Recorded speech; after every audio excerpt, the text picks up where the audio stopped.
Pariyatti Audiobooks presents Meditating on No Self, a Dhamma talk by Ayya Khema, narrated by Sophia Oja.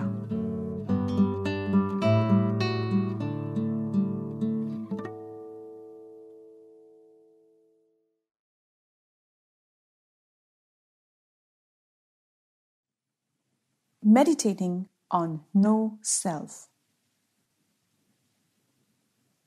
In Buddhism, we use the words self and no self, and so it is important to understand just what this no self, anatta, is all about, even if it is first just an idea, because the essence of the Buddha's teaching hinges on this concept. And in this teaching, Buddhism is unique. No other spiritual teacher has formulated no self in just this way. And because it has been formulated by him in this way, there is also the possibility of speaking about it. Much has been written about no self, but in order to know it, one has to experience it. And that is what the teaching aims at, the experience of no self. Yet, in order to experience no self, one has first to fully know self. Actually know it. But unless we do know what the self is, the self called me, it is impossible to know what is meant by there is no self there. In order to give something away, we have to first fully have it in hand. We are constantly trying to reaffirm self, which already shows that this self is a very fragile and rather wispy sort of affair, because if it weren't, why would we constantly have to reaffirm it? Why are we constantly afraid of the self being threatened, of its being insecure, of its not getting what it needs for survival? If it were such a solid entity as we believe it to be, we would not feel threatened so often. We affirm self again and again through identification. We identify with a certain name, an age, a sex, an ability, an occupation. I'm a lawyer, I'm a doctor, I'm an accountant, I'm a student. And we identify with the people we are attached to. I'm a husband, I'm a wife, I'm a mother, I'm a daughter, I'm a son. Now, in the manner of speech, we have to use self in that way. But it isn't only in speech. We really think that self is who we are. We really believe it. There is no doubt in our mind that self is who we are.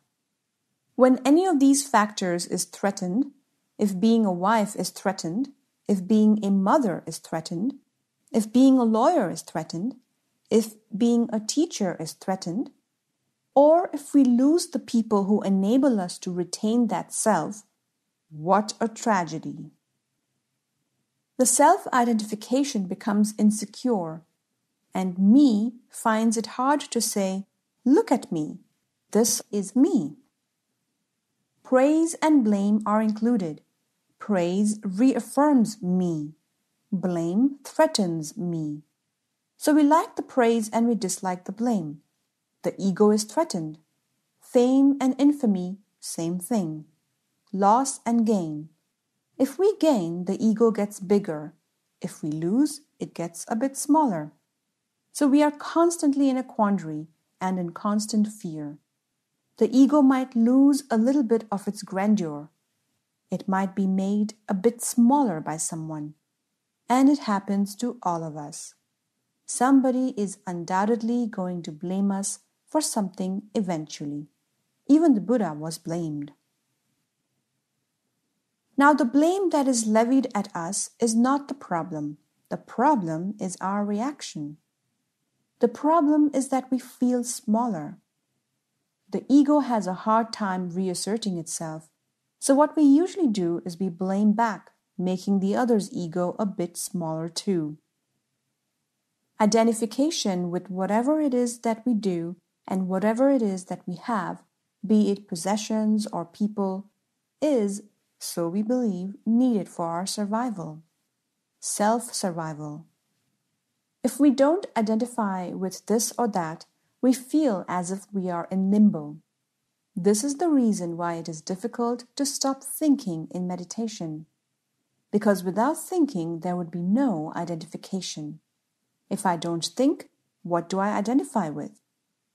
It is difficult to come to a stage in meditation in which there is actually nothing to identify with anymore. Happiness too may be an identification. I am happy, I am unhappy. Because we are so keen on survival, we have got to keep on identifying. When this identification becomes a matter of the life or death of the ego, which it usually is, then the fear of loss becomes so great that we can be in constant state of fear, constantly afraid to lose either the possessions that make us what we are or the people that make us what we are. If we have no children or if they all die, we are no longer a mother. So fear is paramount. The same goes for all other identifications. Not a very peaceful state of living. And what is it due to? Only one thing. Ego, the craving to be. This identification results, of course, in craving for possessing. And this possessing results in attachment. What we have, what we identify with, we are attached to.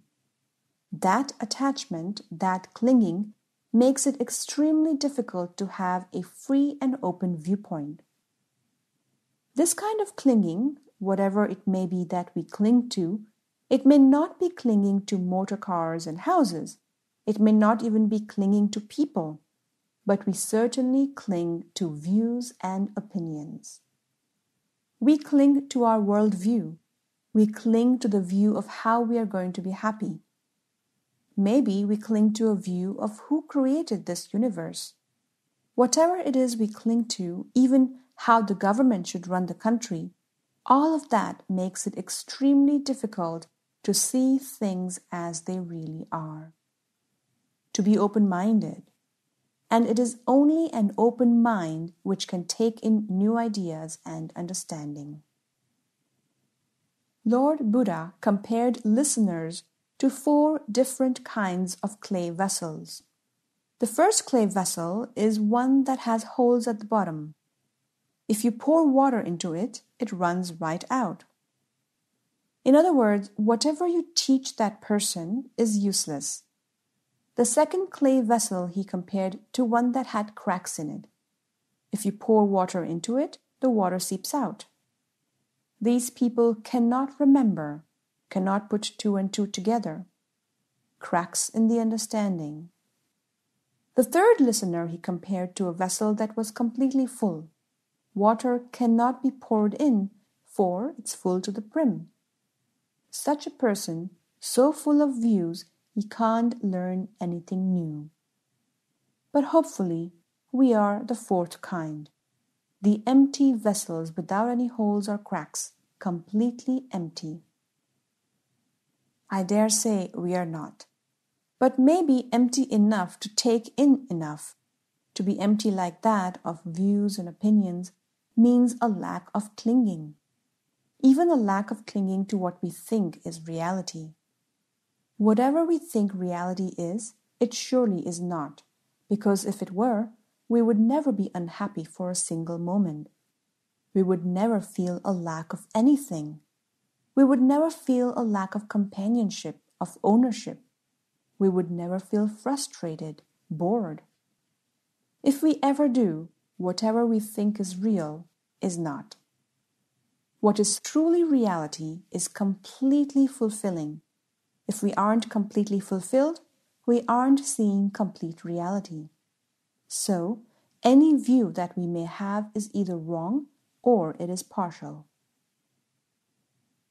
Because it is wrong or partial and bounded by the ego, we must look at it with suspicion.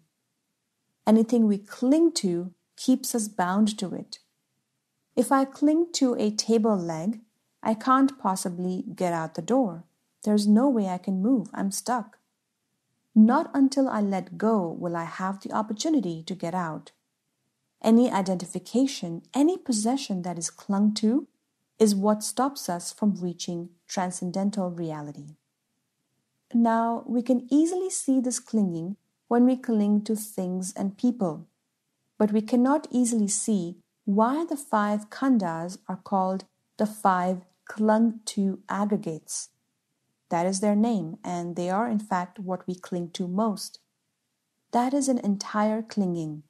We don't even stop to consider when we look at our body, when we look at our mind, or when we look at feeling, perception, mental formations, and consciousness, Vedana, Sanya, Sankhara, and Vijnana. We look at this mind and body, Nama Rupa, and we don't even doubt the fact that this is my feeling, my perception, my memory, my thoughts, and my awareness of my consciousness. And no one starts doubting until they start seeing. And for that seeing, we need a fair bit of empty space apart from views and opinions. Clinging is the greatest possessiveness and attachment we have. As long as we cling, we cannot see reality. We cannot see reality because clinging is in the way. Clinging colors whatever we believe to be true.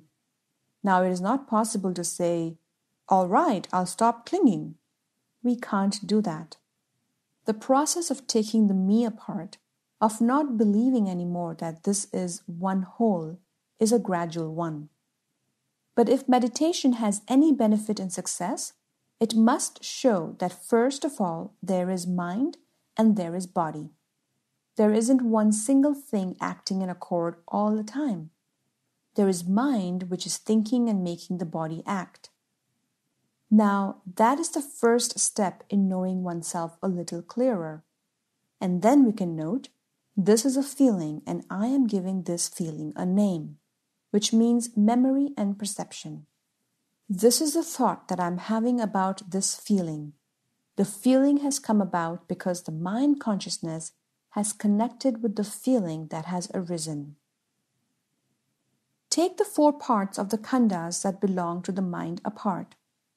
When we do that while it's happening, not now when we are thinking about it, but while it is happening, then we get an inkling that this isn't really me, that these are phenomena that are arising, which stay a moment and then cease. How long does mind consciousness stay on one object? And how long do thoughts last? And have we really invited them? The clinging, the clung to, are what make the ego arise. Because of clinging, the notion of me arises, and then there is me, and me having all the problems. Without me, would there be problems? If there weren't anyone sitting inside me, as we think there is, who is called I or me or John, Claire? Then who is having the problem? The khandhas do not have any problems. The khandhas are just processes. They are phenomena and that is all. They are just going on and on and on. But because I am grasping at them and trying to hold on to them and saying, it's me feeling, it's me wanting, then problems arise. If we really want to get rid of suffering completely and totally, then clinging has to go. The spiritual path is never one of achievement. It is always one of letting go. The more we let go, the more there is empty and open space for us to see reality. Because what we let go of is no longer there. There is the possibility of just moving without clinging to the results of the movement. As long as we cling to the results of what we do, as long as we cling to the results of what we think, we are bound, we are hemmed in. Now there is a third thing that we do. We are interested in becoming something or somebody, interested in becoming an excellent meditator, interested in becoming a graduate, interested in becoming something which we are not. And becoming something stops us from being. When we are stopped from being, we cannot pay attention to what there really is. All this becoming business is, of course, in the future. Since whatever there is in the future is conjecture, it is a dream world we live in. The only reality we can be sure of is this particular moment right now. And this particular moment, as you must be able to be aware of, has already passed. And this one has passed, and the next one has also passed. See how they're all passing. That is the impermanence of it all. Each moment passes, but we cling, trying to hold on to them, trying to make them a reality, trying to make them a security, trying to make them be something which they are not. See how they're all passing. We cannot even say it as quickly as they are doing it. There is nothing that is secure, nothing to hold on to, nothing that is stable. The whole universe is constantly falling apart and coming back together. And that includes the mind and the body, which we call I. You may believe it or not, it makes no difference. In order to know it, you must experience it. When you experience it, it's perfectly clear. What one experiences is totally clear. No one can say it is not. They may try, but their objections make no sense because you have experienced it. It's the same thing as biting into the mango to know its taste. To experience it, one needs meditation. An ordinary mind can only know ordinary concepts and ideas. If one wants to understand and experience extraordinary experiences and ideas, one has to have an extraordinary mind. An extraordinary mind comes about through concentration. Most meditators have experienced some stage that is different than the one they are used to, so it is not ordinary anymore. But we have to fortify that far more than just the beginning stage, to the point where the mind is truly extraordinary. Extraordinary in the sense that it can direct itself to where it wants to go. Extraordinary in the sense that it no longer gets perturbed by everyday events. And when the mind can concentrate, then it experiences states which it has never known before. To realize that your universe constantly falls apart and comes back together again is a meditative experience. It takes practice, perseverance, and patience. And when the mind is unperturbed and still, equanimity, even-mindedness, peacefulness arise. At that time, the mind understands the idea of impermanence to such an extent that it sees itself as totally impermanent. And when one sees one's own mind as being totally impermanent, there is a shift in one's viewpoint. That shift I like to compare with the kaleidoscope that children play with. A slight touch and you get a different picture. The whole thing looks quite different with just a slight shift. Non-self is experienced through the aspect of impermanence, through the aspect of unsatisfactoriness, and through the aspect of emptiness. Empty of what? The word emptiness is so often misunderstood because when one only thinks of it as a concept, one says, "What do you mean by empty? Everything is there. There are the people, and there are their insides, guts, and their bones and blood, and everything is full of stuff. And the mind is not empty either. It's got ideas, thoughts, and feelings. And even when it doesn't have those, what do you mean by emptiness? The only thing that is empty is the emptiness of an entity. There is no specific entity in anything. That is emptiness. That is the nothingness. That nothingness is also experienced in meditation. It is empty, it is devoid of a specific person, devoid of a specific thing, devoid of anything which makes it permanent, devoid of anything which even makes it important. The whole thing is in flux, so the emptiness is that, and the emptiness is to be seen everywhere, to be seen in oneself. And that is what we call anatta, non-self, empty of an entity. There is nobody there. It is all imagination. At first, that feels very insecure. That person that I have been regarding with so much concern, that person trying to do this or that person who will be my security, will be my insurance for a happy life. Once I find that person does not really exist. What a frightening and insecure idea that is. What a feeling of fear arises. But as a matter of fact, it's just the reverse. If one accepts and bears that fright and goes through it, one comes to complete and utter relief and release. I'll give you a simile.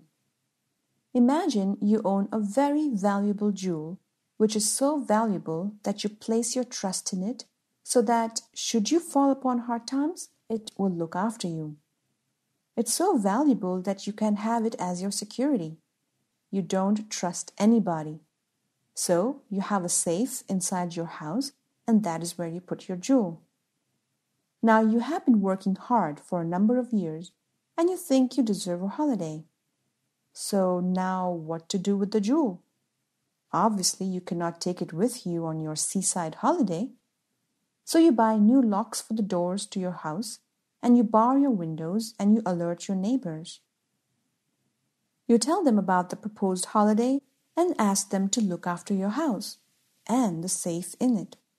And they say they will, of course. You should be quite at ease, and so you go off on your holiday. You go to the beach, and it's wonderful, marvelous. The palm trees are swaying in the wind, and the spot you have chosen on the beach is nice and clean. The waves are warm, and it's all lovely. The first day, you really enjoy yourself. But on the second day, you begin to wonder. The neighbors are very nice people, but they do go and visit their children. They're not always at home.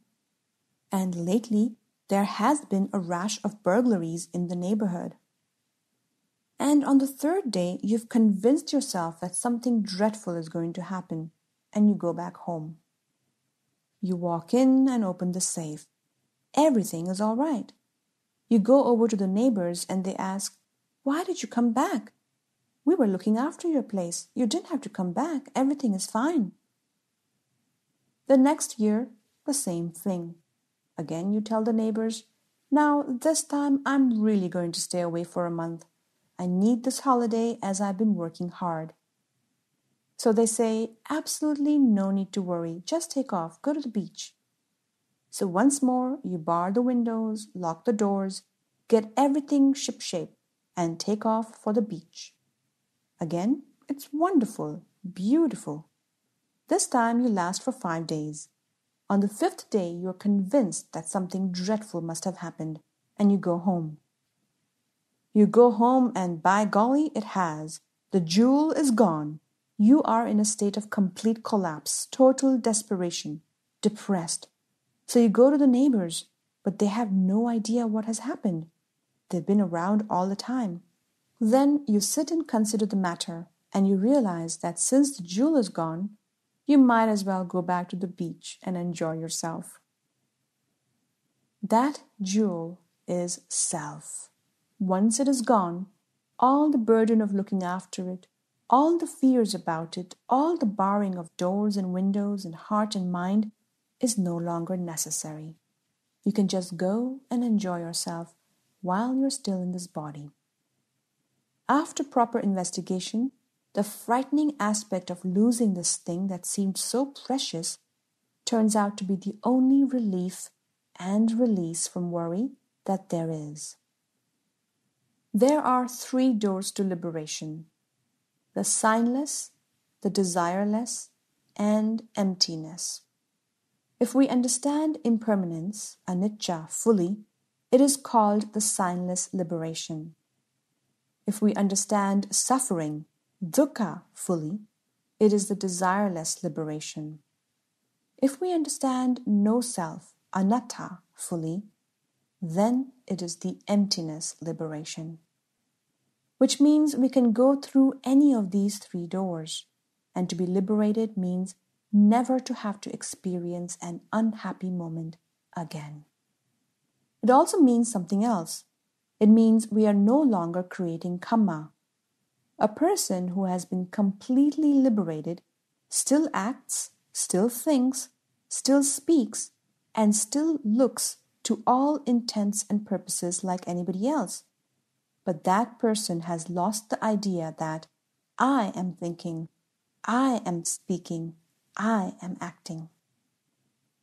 Karma is no longer being made because there is just the thought, just the speech, just the action. There is the experience, but no experiencer. And because no karma is being made any longer, there is no rebirth. That is full enlightenment.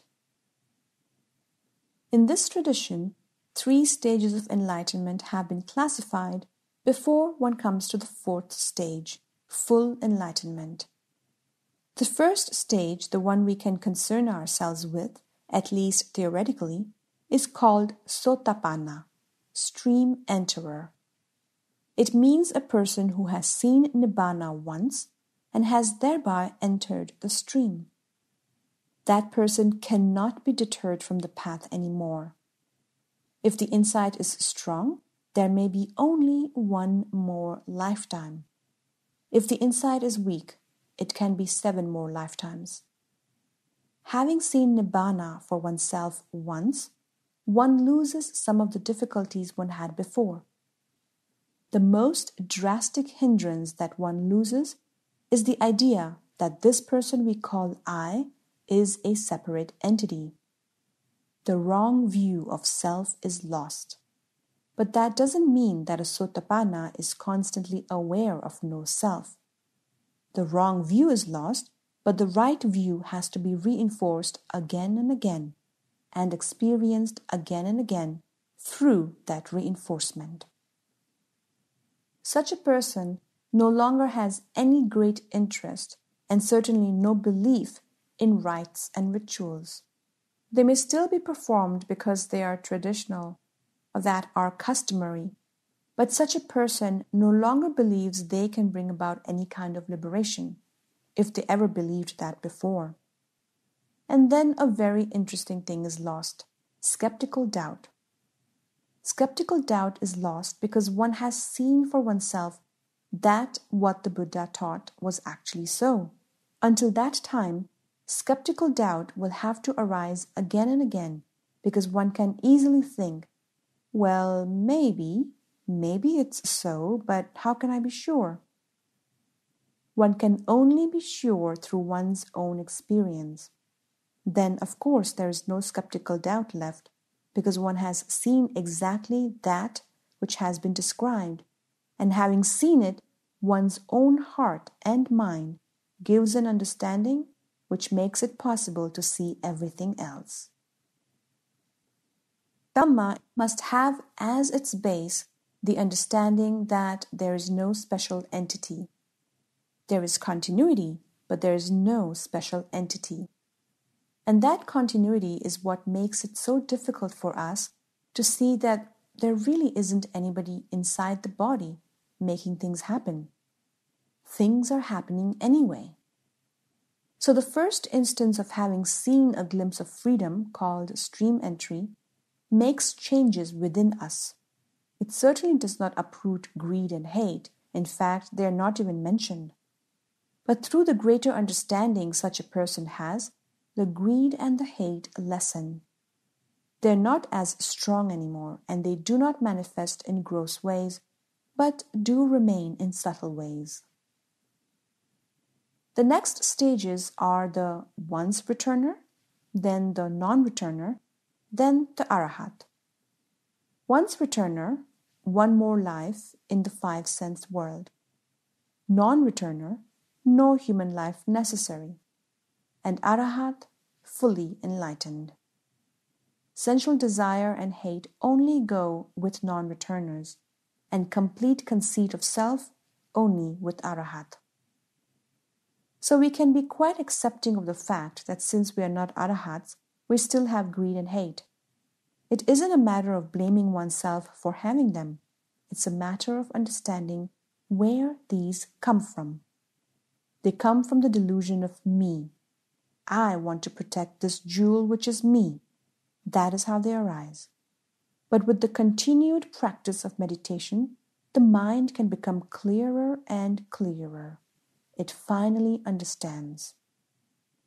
And when it does understand, it can see transcendental reality.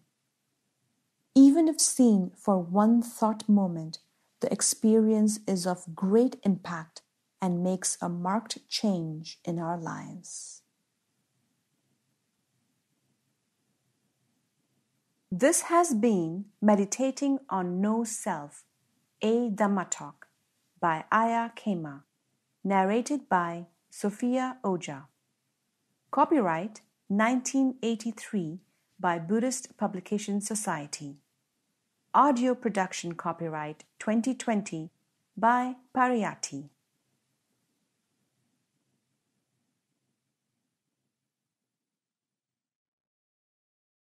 Pariyatti, a non-profit 501c3 organization, offers a wide variety of books, e-books, videos, and audiobooks about the teachings of the Buddha, the Pali language, and Vipassana meditation. Browse our complete catalog at www.pariyatti.org.